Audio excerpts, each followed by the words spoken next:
واقعہ ذرا اور سن لیجئے تاکہ آپ کے ایمان تازہ ہو جائیں۔ حضرت اسماء رضی اللہ تعالیٰ عنہ صدیق فلانوں کی بڑی بیٹی، جنہوں نے دین کی خاطر بڑی قربانیاں دی، یہ ان کے بیٹے عبداللہ ابن زبیر کا واقعہ ہے۔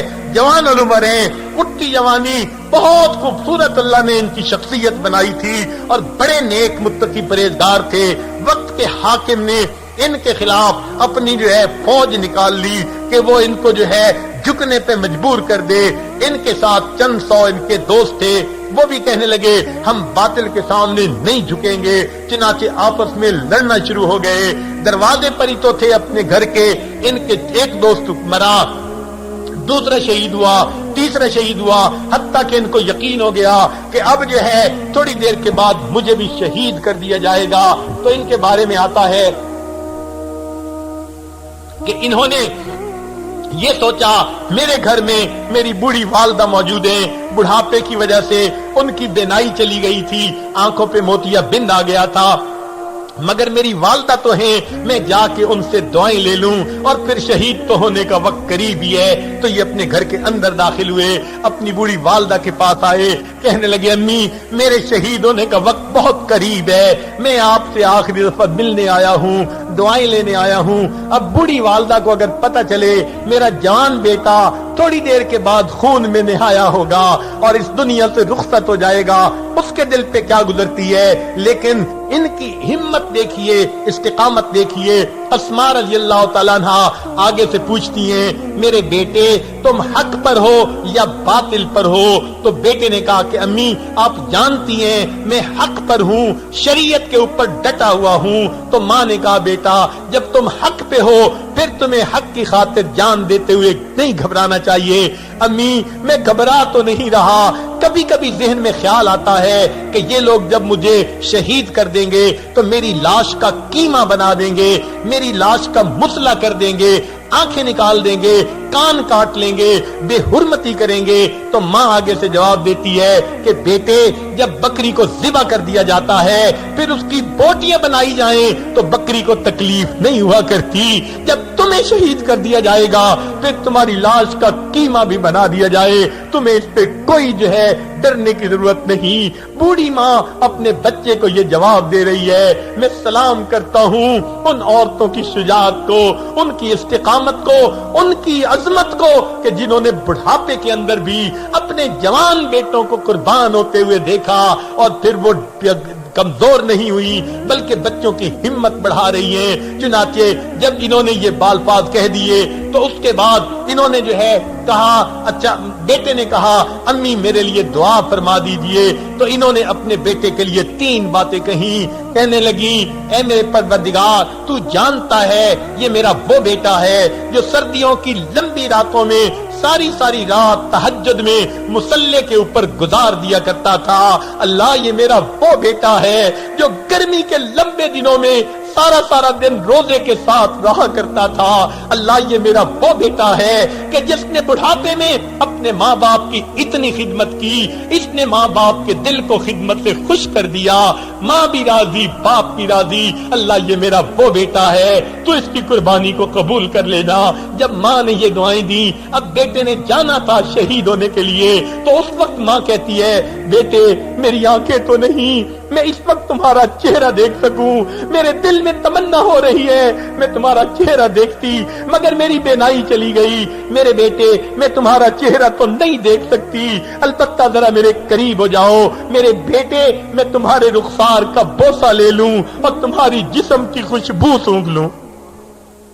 یہ الفاظ انہوں نے اپنے بیٹے سے کہے کہ اے بیٹا تو ذرا میرے قریب ہو جا تاکہ میں تیرے رخسار کا بوسہ لے لوں اور میں تیرے جسم کی خوشبو سونگھ لوں۔ ایک بوڑھی ماں اپنے جوان بیٹے کو اس طرح رخصت کر رہی ہے، دیکھیے اس دین کی خاطر کیسی قربانیاں دینی پڑی۔ اللہ ان کی قربانیوں کو قبول فرمائے، انہی کے سبب اور برکت سے آج یہ دین محفوظ حالت میں ہم تک پہنچا ہے۔ سوچئے آج ہمارے اوپر فرنگی نے چاروں طرف سے مختلف انداز سے حملے کیے، کہیں کسی انداز کا کہیں کسی انداز کا، اور ایک بڑا حملہ گھروں کے اندر جو ہو رہا ہے وہ تو ٹی وی، وی سی آر اور ان جو ہے مصیبتوں کے ذریعے سے ہو رہا ہے، اور عورتیں اس کو حملہ ہی نہیں سمجھتی، اپنے بچوں کو گانے سناتی ہیں، خود ڈرامے دیکھتی ہیں، فلمیں دیکھتی ہیں، سمجھتی ہیں یہ تو معمول زندگی ہے، نہیں سمجھتی اس ذریعے سے ہمارے اندر سے شرم نکالا جا رہا ہے، غیرت نکالی جا رہی ہے، حیا کو نکالا جا رہا ہے، ہمیں فرنگی تہذیب سکھائی جا رہی ہے۔ چنانچہ اس کا اثر ہے آج کی عورتیں اپنے بچوں کو انگریزی تعلیم دلا کے خوش ہوتی ہیں، انگریزی لباس پہنا کے خوش ہوتی ہیں، انگریزی زبان سکھا کے خوش ہوتی ہیں، انگریزی کھانے کھلا کے خوش ہوتی ہیں۔ برگر کی ایسی مصیبت چل پڑی کہ یہ فاسٹ فوڈ زیادہ اچھے لگنے لگ گئے، سنت طریق پہ دسترخوان پہ بیٹھ کے کھانا ختم ہوتا جا رہا ہے، لہذا ہم اپنے گھروں میں شکست کھاتے جا رہے ہیں۔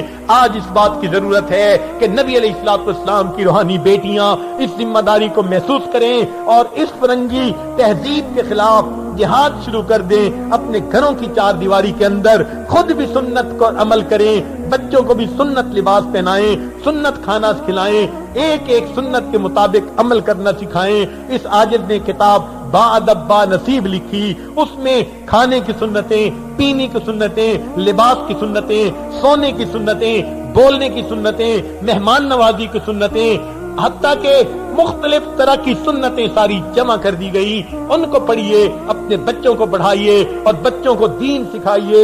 یاد رکھیے، آج آپ اپنے بچوں کے دین کی حفاظت کریں گی، کل نبی علیہ الصلوۃ والسلام کی خدمت میں جب حاضری ہوگی تو آقا صلی اللہ علیہ وسلم اپنے ہاتھوں سے آپ کو جو ہے آب کوثر کا جام پلائیں گے۔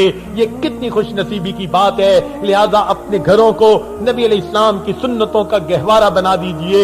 آج ہماری حالت اتنی بگڑ چکی کہ گھر کے اندر 2 روپے کا گلاس بچہ توڑ دے تو ماں تھپڑ بھی لگا دیتی ہے، اور وہی بچہ اگر نماز قضا کر دیتا ہے ماں ٹس سے بس نہیں ہوتی۔ یوں لگتا ہے نماز کی قیمت ہماری نگاہ میں 2 روپے کے گلاس کے برابر بھی نہ رہی۔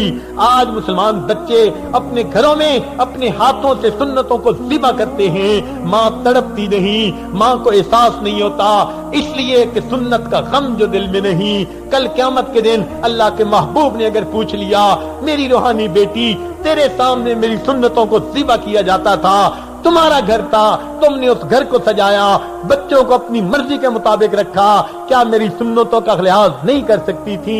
تو پھر ہم نبی علیہ السلام کو کیا جواب دیں؟ یاد رکھیے، جب گھر میں آگ لگتی ہے اور مرد اس آگ کو بجھانے کے لیے کم ہوتے ہیں تو عورتیں بھی ساتھ مل جایا کرتی ہیں آگ بجھانے کے لیے۔ بالکل اسی طرح چاروں طرف معصیت کی آگ لگ گئی، جل رہی ہے، اب اس کو بجھانے کے لیے مرد لوگ کہیں مدارس کی شکل میں، کہیں دعوت و تبلیغ کی شکل میں، کہیں خانقاہوں کی شکل میں، کہیں اقامت دین کی کوششوں کی شکل میں کوششیں کر رہے ہیں، مگر وہ کوششیں تھوڑی ہیں، ظلمت بڑھ رہی ہے، نیکی گھٹ رہی ہے۔ اب ایسے وقت میں عورتوں کو بھی چاہیے اس ظلمت کی، گناہوں کی آگ کو بجھانے کے لیے ہر عورت اپنے گھر کے اندر اپنا جو ہے مورچہ سنبھالے، اپنے گھر کو نبی علیہ السلام کی سنت کا باغ بنائے، کافر کے طور طریقوں کو گھر میں نہ گھسنے دے، کافر کی تہذیب سے نفرت ہو، کافر کے طریقوں سے نفرت ہو، کافر کے انداز سے نفرت ہو۔ نبی علیہ السلام نے فرمایا جو ہے نبی علیہ السلام نے فرمایا من تشبہ بقوم فہو منہم، جو جس قوم سے مشابہت اختیار کرے گا قیامت کے دن انہی کے ساتھ اٹھا دیا جائے گا۔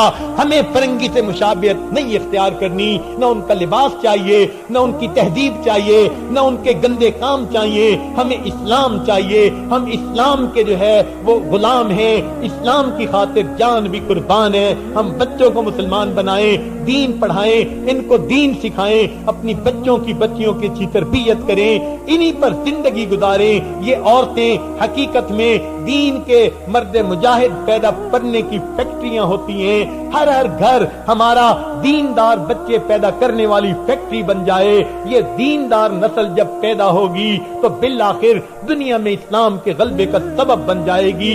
عورتیں اگر آج یہ کام کریں گی کل نبی علیہ السلام کے سامنے سرخروئی نصیب ہوگی. چنانچہ ام خنسا رضی اللہ تعالیٰ عنہ ایک صحابیہ ہیں, وہ اپنے 4 بیٹوں کو سامنے بٹھاتی, فرماتی میرے بیٹو میں نے تمہارے ماموں کو رسوا کیا, نہ میں نے تمہارے باپ کے ساتھ خیانت کی. وہ پوچھتے امی کیا کہنا چاہتی ہیں؟ فرماتی میں اتنی پاک دامنی کی زندگی گزارنے والی ہوں, جب میں کنواری تھی مجھ سے کوئی ایسی غلطی نہ ہوئی تمہارے ماموں کی رسوائی ہوتی. جب میں شادی شدہ ہو گئی میں نے تمہارے باپ کے بستر پر کسی کو نہیں آنے دیا. میں اتنی پاک دامنی کی زندگی گزارنے والی ماں ہوں. بچے کہتے امی آپ کیا چاہتی ہیں؟ فرماتی بیٹو میرے دل کی ایک تمنا ہے, پوری کر دکھانا. بچے پوچھتے امی کون سی تمنا؟ فرماتی کہ میری تمنا یہ ہے جب تم بڑے ہو کے جوان ہو جانا اللہ کے راستے میں جہاد کرنا. میرے بیٹو جہاد کرتے ہوئے تم سب کے سب شہید ہو جانا. بیٹے پوچھتے امی آپ ایسا کیوں کہتی ہیں؟ فرماتی جب قیامت کا دن ہوگا اور نبی علیہ السلام کے سامنے میں پیش ہوں گی, اللہ کے سامنے پیش ہوں گی, کہا جائے گا شہیدوں کی مائیں کہاں ہیں؟ مجھ کو اپنے آقا کے سامنے حاضر ہوتے ہوئے سرخروئی نصیب ہوگی کہ میں بھی شہیدوں کی ماں ہوں. کاش ہماری عورتوں کے اندر یہ تمنا ہوتی, وہ کسی کو محدث بناتی, کسی کو مفسر بناتی, بیٹی کو حافظہ بناتی, عالمہ بناتی, اپنے بچوں کو دین سکھاتی. کتنی عجیب بات ہے, آج کی عورتیں دین دنیا برابر برابر کا دعویٰ کرتی ہیں, لیکن 6 بچے ہوتے ہیں, 6 کے 6 سکولوں میں جا رہے ہوتے ہیں. کاش کسی کو تیار کر کے بخاری شریف پڑھنے کے لیے بھیجتی, کسی کو تیار کر کے قرآن کا ترجمہ پڑھنے کے لیے بھیجتی, کسی کو تیار کر کے قرآن یاد کرنے کے لیے بھیجتی. ہاں حق تو یہی تھا کہ یہ بچے جہاں ادھر تعلیم پانے جا رہے ہیں تو پھر دین کی تعلیم پانے کے لیے بھی جاتے, مگر آج ہم ان کو مدارس میں داخل نہیں کرواتے, فقط سکولوں میں پڑھا لیتے ہیں. تاہم سکولوں کی تعلیم کے ساتھ دین کی تعلیم بھی ضروری ہے. ان بچوں کو دین سکھائیے, گھروں کو دین کا گلشن بنائیے, ان کو نبی علیہ السلام کی سنتوں کے سجا دیجیے. یہ بچے بھی مقبول بنیں گے, آپ کو بھی اللہ تعالیٰ کے محبوب کے ہاں قبولیت نصیب ہوگی. یہ کام گھروں میں عورتیں کر سکتی ہیں.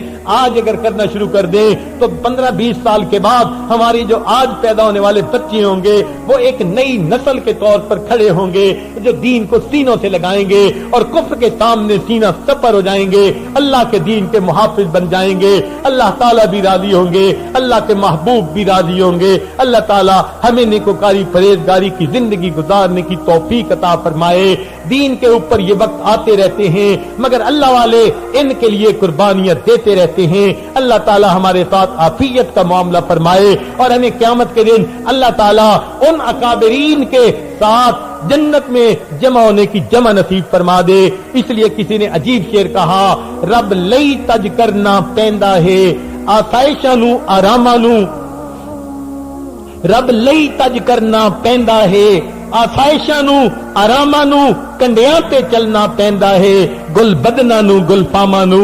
دین کی خاطر تو کانٹوں پہ چلنا پڑتا ہے, نازک بدن لوگوں کو بھی اور خوبصورت لوگوں کو بھی. تو دین کی خاطر یہ قربانیاں دینے کا جذبہ اپنے اندر پیدا کر لیجئے اور آج یہ عہد کر لیجئے ہم نے پچھلے گناہوں سے سچی توبہ کر دی.